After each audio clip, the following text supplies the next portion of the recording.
نحمده ونصلي ونسلم على رسوله الكريم اما بعد فاعوذ بالله من الشیطان الرجیم بسم اللہ الرحمن الرحیم۔ برادران ملت اسلامیہ، السلام علیکم ورحمۃ اللہ وبرکاتہ۔ آپ دیکھ رہے ہیں ہمارا چینل صدائے حق اور میں ہوں محمد خالد محمود نعیمی حمدانی۔ محترم سامعین و ناظرین، آج ہم آپ کے سامنے ایک بہت ہی اہم اور معلوماتی اور اصلاحی ٹاپک پر گفتگو کرنا چاہتے ہیں۔ آج کا جو ہمارا ٹاپک ہے وہ معاشرتی حوالے سے بہت زیادہ اہمیت کا حامل ہے۔ آج ہم بات کریں گے اپنے پروگرام میں کہ یہ جو ہم بسنت مناتے ہیں اس کی حقیقت کیا ہے۔ بسنت منانا کیا یہ جائز ہے یا نہیں ہے؟ کیا یہ اسلامی تہوار ہے یا غیر اسلامی تہوار ہے؟ بسنت منانے کا شرعی حکم کیا ہے اور شریعت اس کے بارے میں کیا حکم لاگو اور صادر فرماتی ہے؟ اس کے ساتھ ساتھ اس چیز کو بھی دیکھیں گے کہ یہ جو بسنت منائی جاتی ہے اس کے معاشرتی حوالے سے نقصانات کیا ہیں۔ آج کا پروگرام بہت خاص ہونے والا ہے، ہمارے ساتھ آخر تک جڑے رہیے گا۔ سب سے پہلے اس چیز کا جائزہ لیتے ہیں کہ یہ جو بسنت ہے یہ ہے کیا۔ یہ بسنت جو ہے یہ موسم بہار میں یہ تہوار منایا جاتا ہے۔ بسنت جو ہے یہ ایک ہندوانہ رسم ہے، یہ غیر مسلموں کی رسم ہے۔ بسنت کا اسلام کے ساتھ کسی بھی طرح کا کوئی تعلق نہیں ہے، بلکہ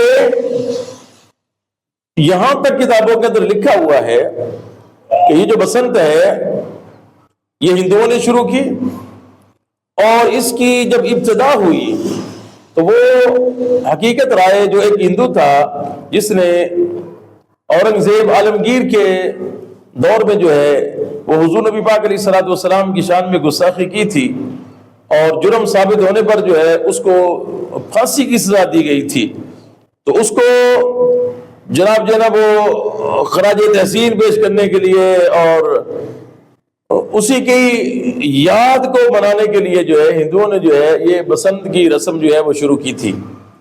اس لحاظ سے آپ دیکھیں تو یہ کتنی خطرناک چیز ہے کہ انہوں نے وہاں سے شروع کی، اور پھر یہ آہستہ آہستہ چلتی چلتی یہ پھر جو ہمارے مسلمان ہیں وہ بھی اس کا شکار ہو گئے، اور فی زمانہ آج کے دور میں مسلمان اس کو بڑے زور و شور کے ساتھ مناتے ہیں، حالانکہ یہ غیر شرعی کام ہے، یہ سراسر اسلام کی تعلیمات کے منافی ہے۔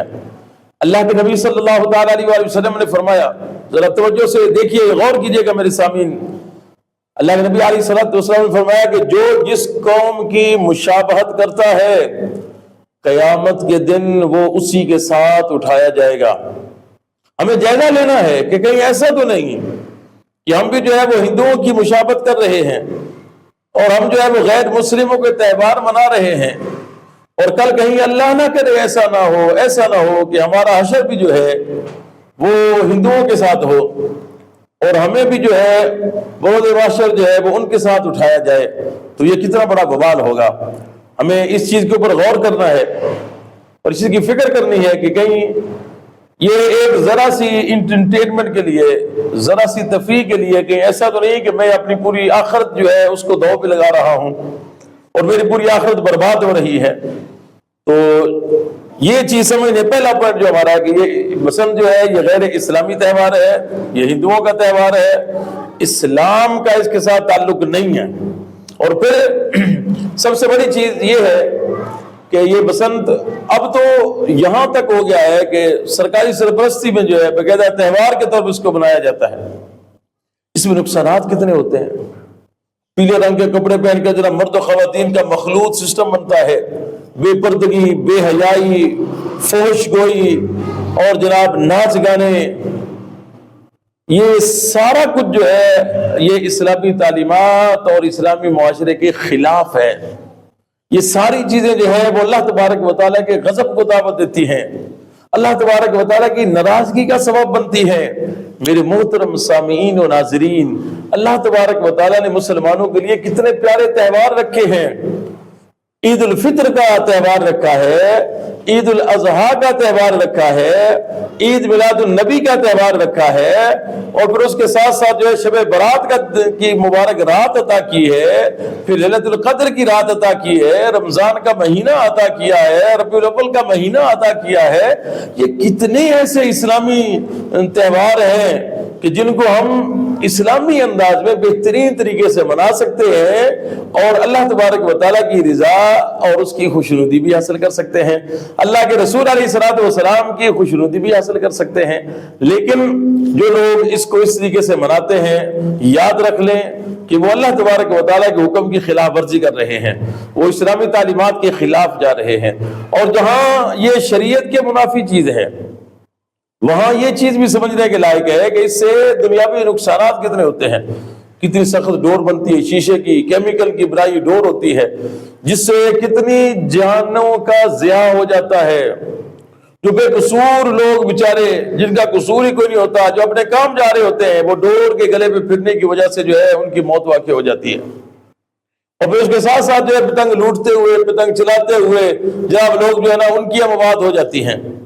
اب یہاں پر یہ چیز بھی دیکھی جائے گی کہ ذہنوں میں سوال آئے گا کہ جو لوگ پتنگ اڑاتے ہوئے، پتنگ بازی کرتے ہوئے ان کی موت واقع ہو جاتی ہے تو ان کے بارے میں کیا حکم لگے گا؟ تو حکم یہی ہے کہ وہ اللہ تبارک و تعالیٰ کی خلاف ورزی اور اس کے حکم کے خلاف کام کرتے ہوئے وہ دنیا سے گئے ہیں، تو اللہ تبارک و تعالیٰ کا غضب ان کا مقدر ہے، اللہ تبارک و تعالیٰ کا عذاب ان کا مقدر ہے۔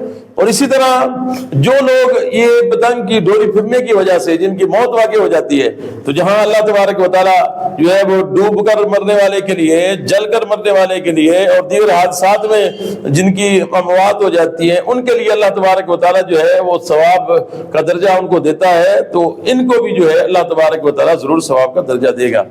لیکن یہاں سمجھنے والی چیز یہ ہے، آخر میں ہماری پوری گفتگو کا جو لب لباب ہے اور جو اس کا خلاصہ ہے وہ یہی ہے کہ ہمیں ہر حالت میں اللہ تبارک و تعالیٰ کی رضا اور خوشنودی کو ملحوظ رکھنا ہے۔ ہم نے دنیا کو نہیں راضی کرنا، ہم نے اپنے دوستوں اور یاروں کو راضی نہیں کرنا ہے، ہم نے اللہ تبارک و تعالیٰ کو راضی کرنا ہے۔ اللہ اور اس کے رسول علیہ الصلوۃ والسلام اگر ناراض ہو گئے تو نہ دنیا میں کچھ رہے گا اور نہ پھر آخرت میں کچھ بچے گا، دنیا بھی برباد ہو جائے گی، آخرت بھی برباد ہو جائے گی۔ اور اگر اللہ اور اس کے رسول علیہ الصلوۃ والسلام راضی ہو گئے تو دنیا بھی بہتر ہو جائے گی اور آخرت بھی انشاءاللہ بہتر ہو جائے گی۔ تو آپ خود بھی بچیں، اپنے بچوں کو اس چیز سے بچائیں، اپنے بچوں کو اس چیز سے منع کریں، ان کو بتائیں کہ بیٹا یہ غیر اسلامی رسم ہے، یہ غیر اسلامی تہوار ہے، یہ ہندوؤں کا تہوار ہے، ہم نے ہندوؤں کی پیروی نہیں کرنی ہے، ہم نے ہندوؤں کے تہوار نہیں منانے ہیں، ہمارے جو اسلامی تہوار ہیں ہم ان کو جو ہے نا بھرپور طریقے سے منائیں گے۔ تو خود بھی بچیں، اپنے بچوں کو بھی بچائیں، اپنے دوستوں یاروں کو بھی بچائیں اس غلط کام سے۔ اور یہ جو پیغام ہم نے ویڈیو کی صورت میں آپ تک پہنچایا ہے اس کو اپنے دوستوں تک بھی پہنچائیں، ان کے ساتھ بھی شیئر کریں۔ امید کرتا ہوں کہ ہمارا آج کا پروگرام آپ کو پسند آیا ہوگا، اسے اپنے دوستوں کے ساتھ ضرور شیئر کیجیے گا۔ اللہ تبارک و تعالیٰ ہم سب کا حامی و ناصر و فی امان اللہ۔ السلام علیکم ورحمۃ اللہ وبرکاتہ۔